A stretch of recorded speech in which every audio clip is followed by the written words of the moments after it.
Hello everyone. In this video, I'll show you how to fix that an HTTP error has occurred.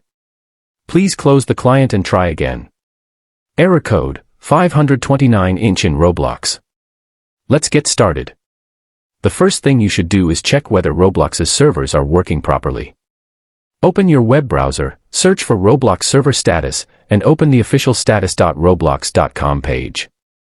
If the server status is showing red or yellow, it means Roblox is experiencing issues. In that case, you'll simply need to wait until the servers are back online. However, if all the services are green and you're still getting error code 529, try these fixes.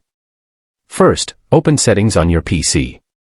Go to Time and Language, then select Date and Time.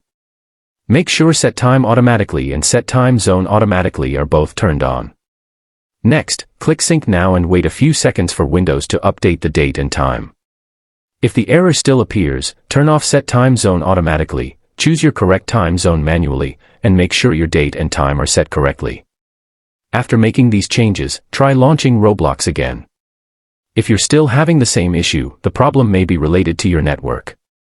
Try connecting your computer to a different internet connection, such as your mobile hotspot. You can also test using a trusted VPN to see if that resolves the problem. One of these methods should help fix Roblox error code 529. That's all for this video. If you found this guide helpful, don't forget to leave a like, and thanks for watching.